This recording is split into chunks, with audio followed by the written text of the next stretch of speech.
Hello and welcome to another live session here on our Greenwich Facebook page. This is your host Omar Khan, and let me introduce you my guest for today. He is an award-winning business leader, an entrepreneur, a public speaker and trainer, and an owner of a charismatic personality. We have with us today Dr. Nirmal De Silva. Welcome to the show, sir. How are you? I'm good, Omar. How you doing? Well, can you hear me? I can hear you. Yes, all right. Because when we have these live sessions, of course, we have a bit of glitches. So it's so good to see you today.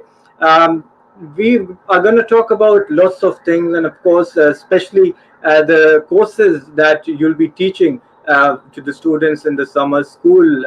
And there are a lot of things that the viewers are looking forward to. Yes, exactly, Omar. I'm also looking forward for it. It's interesting times. Sadly, the entire world is suffering from COVID-19.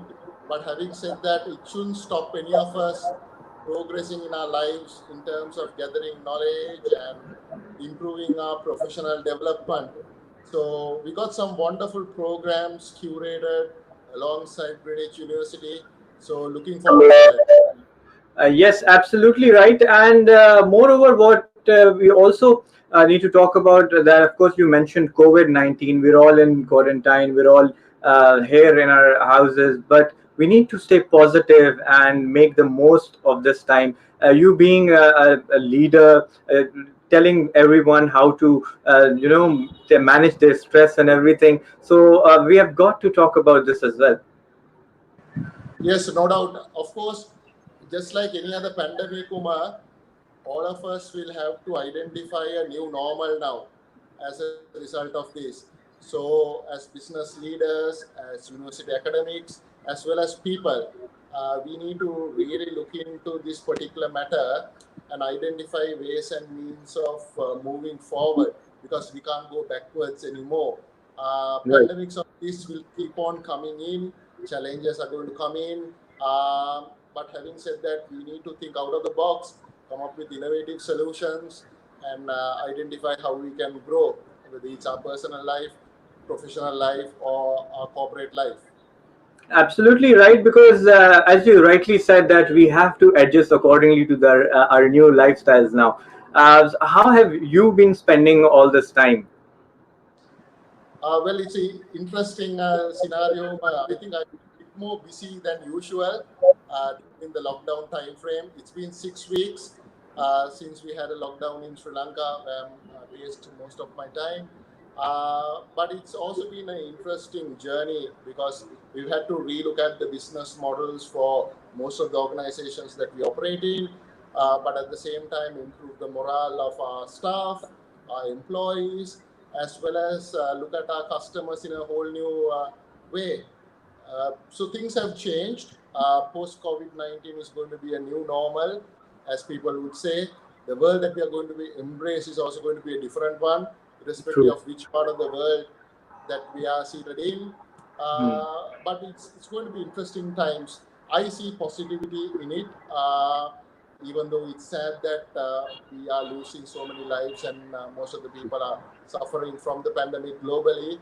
But I think this will make us stronger as one world as well. We've understood the importance of humanity now. We've understood the importance of protecting the environment, taking care of it, and we've also understood the importance of health. Uh, True.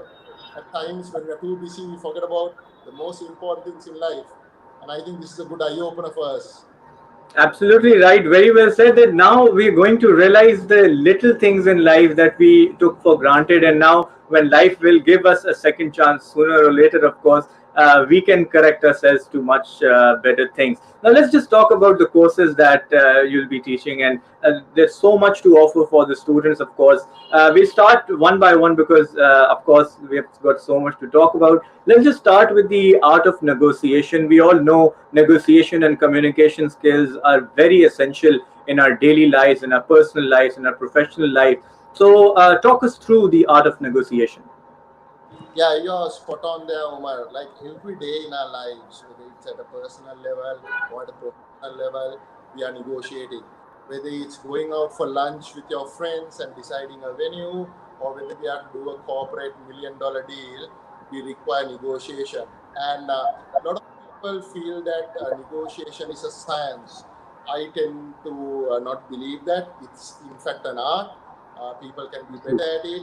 There are certain processes involved in it. So during this course, we are going to look at some very interesting stuff based on years of research that we've done in that area, as well as cross-border learning.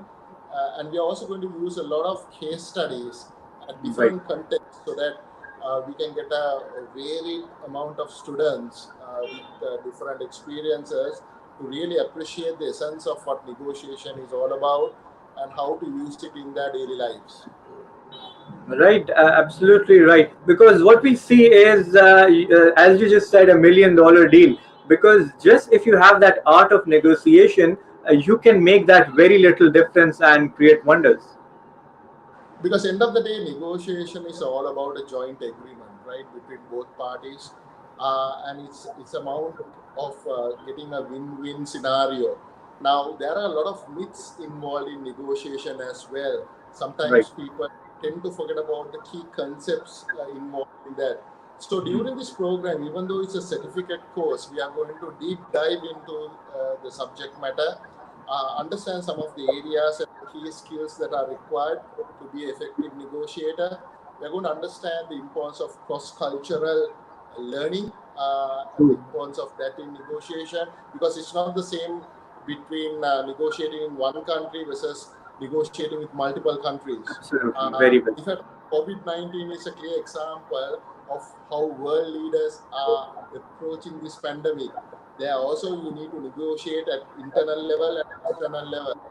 And we are going to introduce something quite new in this program as well for the benefit of all the students. We are going to create what we call a continuous improvement model. Because Right. Umar, every day in our life, we can only be better than yesterday. True. It's not to say that once you understand the concepts and the skills required, you can always be a good negotiator. You need to continuously improve on it. So we are going to introduce a new model as well, based on years of research that we've done in the topic area. Absolutely, and I think it's something really important for all the students, and in fact, every single person. Because as you just said that post COVID-19, the world is going to be a very different place, and of course, as we've seen how global this world has become, that things started from one country and sooner or later it spread off to 192 countries and still is. So I definitely think that students should opt for the art of negotiation because it is a life changer, a game changer, I believe. And now let's just move on to the next one, the very important one, the entrepreneurial mindset. We've seen that over the time in different countries, people have opted to go for setting up their own businesses. There's still there are countries that have that job mindset, but overall, what we've seen and witnessed that businesses makes you fulfill all your dreams because there is no limit when it comes to business and the amount of gain you can gain from the business, of course. So what would you say to the youngsters out there who are willing to get into businesses, who are seeking for clarity of mind regarding all of this? Well, first and foremost, Umar, my honest opinion is that we need to encourage everybody to be entrepreneurial.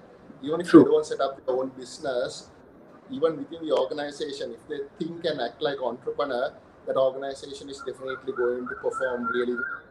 Because we need to understand what an entrepreneur is, and that's the basic element. Entrepreneurs are problem solvers. They are not True. worried about setting up a business or running it for a period of years and just making profits. They want to solve problems. And even today, as we speak, the world needs problem solvers. So True. we are going to go through in depth in this particular course for aspiring entrepreneurs, current entrepreneurs also who want to venture out in or diversify and identify new ways and means of how they can go through their entrepreneurial venture. And we are going to cover some very important concepts, the mindset and the environment required, how to raise capital, because there are new methodologies involved in raising capital, how to create a minimum viable product, and your lean startup. Similarly, we are going to identify the critical success factors and the skills required to be an entrepreneur. So this program is a specially curated program. I'm going to take a little bit of time to explain on it. So this is based on years of working with the startup ecosystem across the world, identifying some of the best practices, some of the failures of entrepreneurship. So this typical program is a 6 months to 1 year program. Right. However, we're going to condense it within 4 weeks so that people can get the essence of the overall program. So some Right. of the case studies that we are going to use are going to be interesting ones, and we are also going to allow students to come up with their own ventures if they are doing it at the moment. Take those as a case study, and Right. then explain the concepts that we are going to talk about. So it's going to be quite interesting because the summer Of school course. program of Greenwich University is not going to be a pre-recorded program. It's a Right. live teaching session, so it will give us more interaction, and the students can have an enjoyable experience with a lot of activities involved. Right, absolutely. And I believe that when we talk about entrepreneurship, the practical experience is very essential. And as you just said, that they can come up with their own business and entrepreneur plans and ideas that would add on to the experience, of course. But the most essential thing that I want to ask you about is that we're talking about entrepreneurial mindset. So the basic obstacle that I see in the youth and the people today is that confusion, is that lack of clarity in their head, is that they don't have that specific risk taking capability. So how would you motivate people to take that one step and take that one risk to open their doors to wonders? Well, it's about following your passion, Umar, right? Any entrepreneur wants to follow their Right. passion. I think in terms of mindset, the biggest inhibitor or biggest challenge that most people have is the fear of failure. Now, every entrepreneur, Right. myself included, we've failed alongside our journey. But even though it's a failure, it's a great opportunity of learning. So I don't think any entrepreneur ever fails. And from True. that perspective, the first part of the mindset should be to understand and give it 110%. And during this program, we are also going to identify ways and means of mitigating the risks of failure. What are some of the best practices that can be adopted, as well as how to get the advice, mentoring, and the coaching from fellow entrepreneurs and peers. That's a very important learning experience. And we are going to use some innovative team building activities as well as case studies to exemplify those aspects.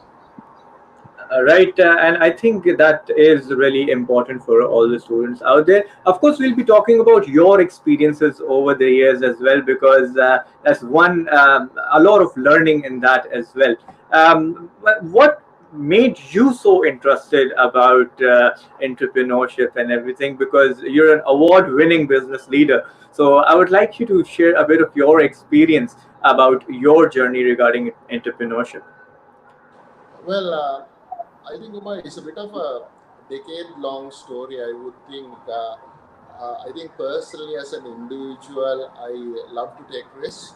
I'm not too happy with the status quo, and I always want to keep challenging it. So, the important point for any entrepreneur is to have curiosity, True. and that's something that I've had even from a very young age. So I think that's what pushed me towards the entrepreneurial journey. But what keeps me going as an entrepreneur is the ability to create impact by being an entrepreneur. Whether it's your society, whether it's a community, whether it's your own peers, business partners, customers, etc. So I think that's what keeps me going.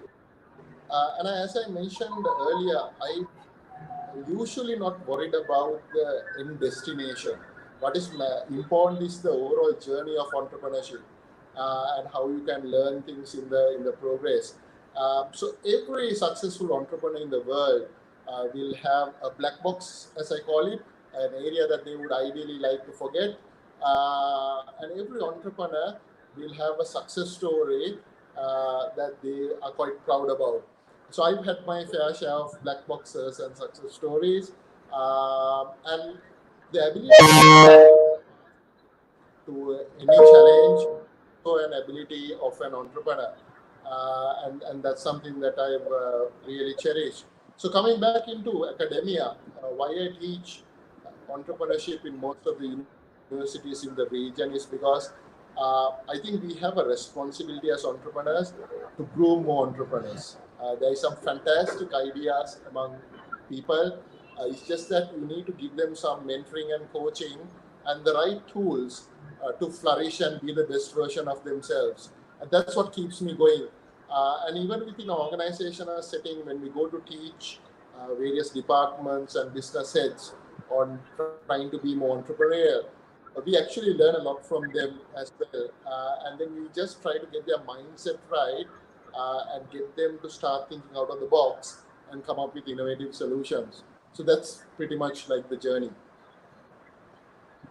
Right, that is a brilliant and inspirational journey, of course. You talked about solutions right now. So, of course, after this whole pandemic ends, the whole module and whole thing that we talk about, the whole idea of business would change, because we've seen everything is switching to online. Of course, the developed countries are already there. We have the example of Amazon, the huge success. But apart from that, the developing countries which are not that used to the online shopping, the online business, and we saw, especially we talk about Pakistan, India, and other countries, where when the whole business modules switched to online, they struggled. So, do we have any such module in which we'll be talking about setting up online businesses? Because what I see, the future is all about online.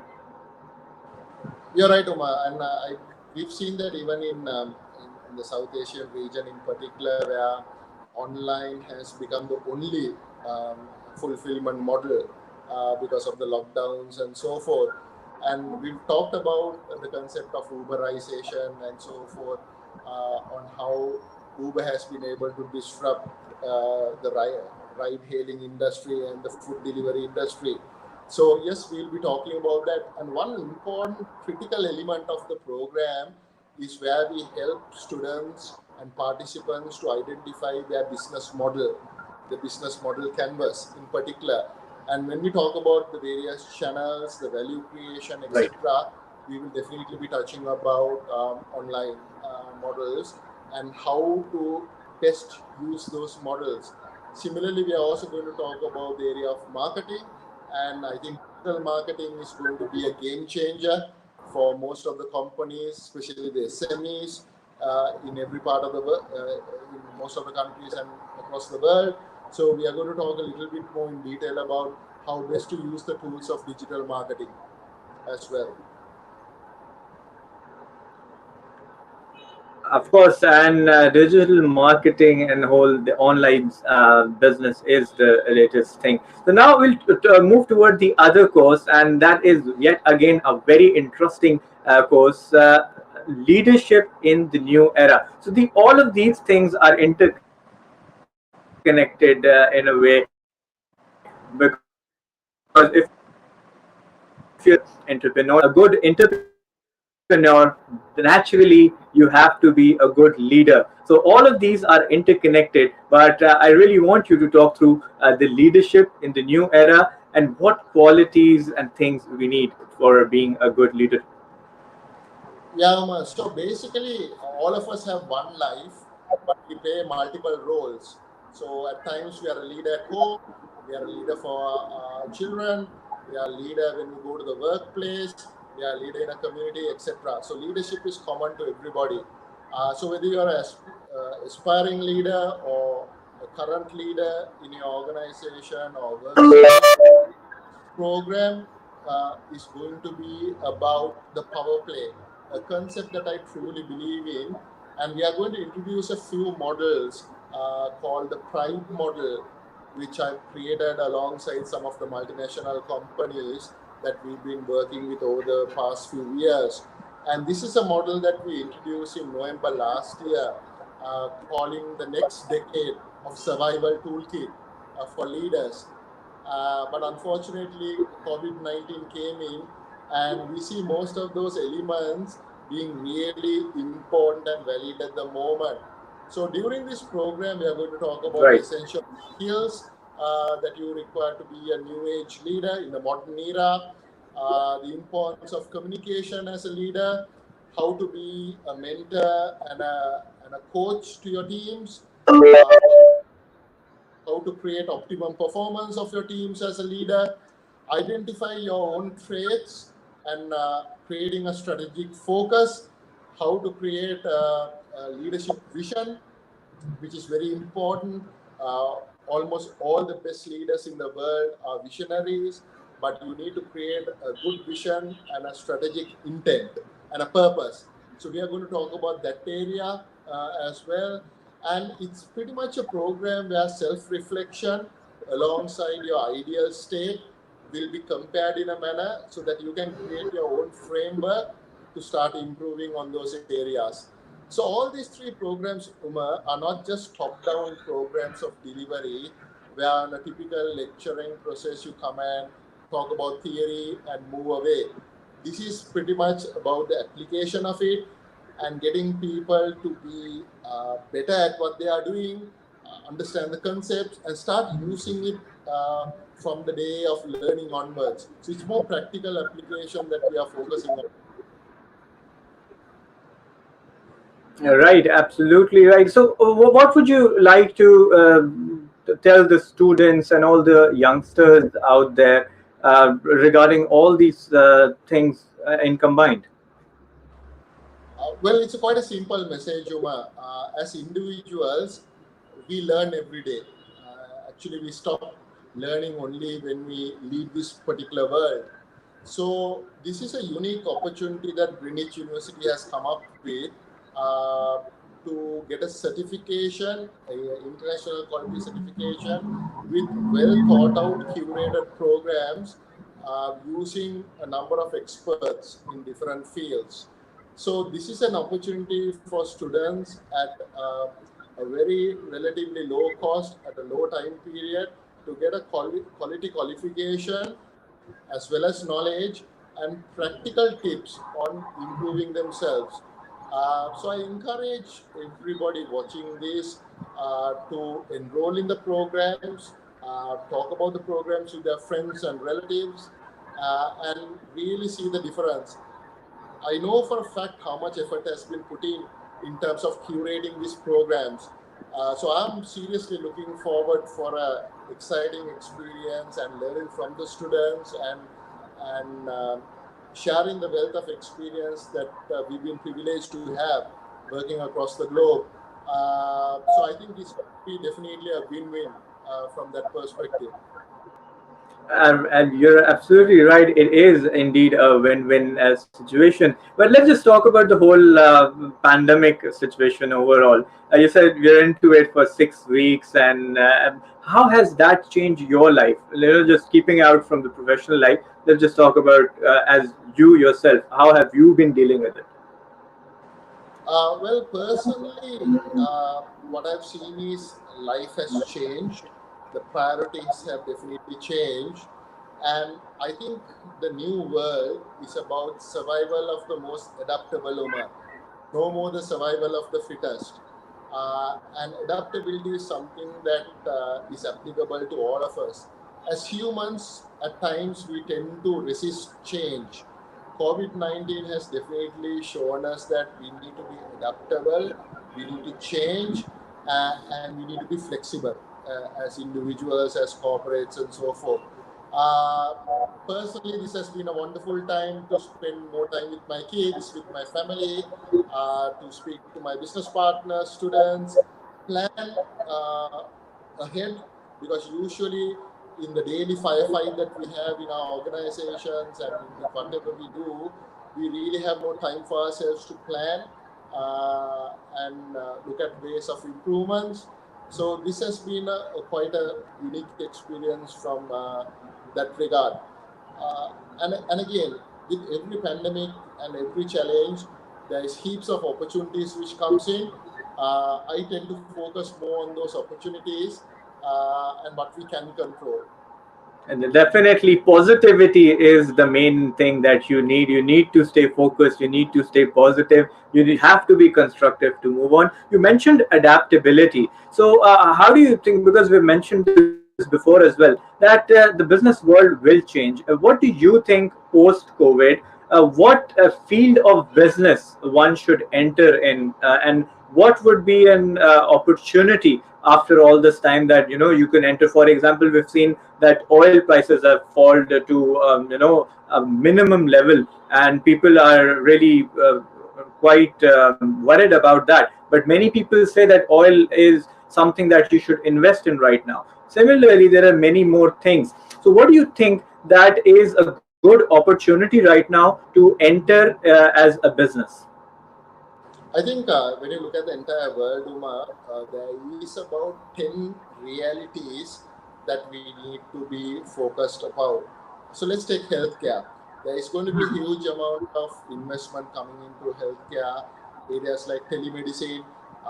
There is some wonderful organizations I know in Pakistan who is doing some great work in the telemedicine area. And overall investments are going to improve in healthcare. Similarly, we see most of the countries looking at their internal economies, restricting imports, and going towards more agriculture-based products. So buy local, produce local kind of concept. So it will allow domestic entrepreneurs to look at manufacturing bases and look at import substitution. Similarly, on the telecom and communication area, we've seen digital entertainment having huge scope with its content, with its IPTV, with its gaming. I think more and more people have got used to it now during lockdown time periods. So those will have unique opportunities. E-commerce is going to disrupt the retail industry and the last mile fulfillment. So we see a lot of opportunities that will come up with e-commerce. The world is a smaller place as a result of e-commerce.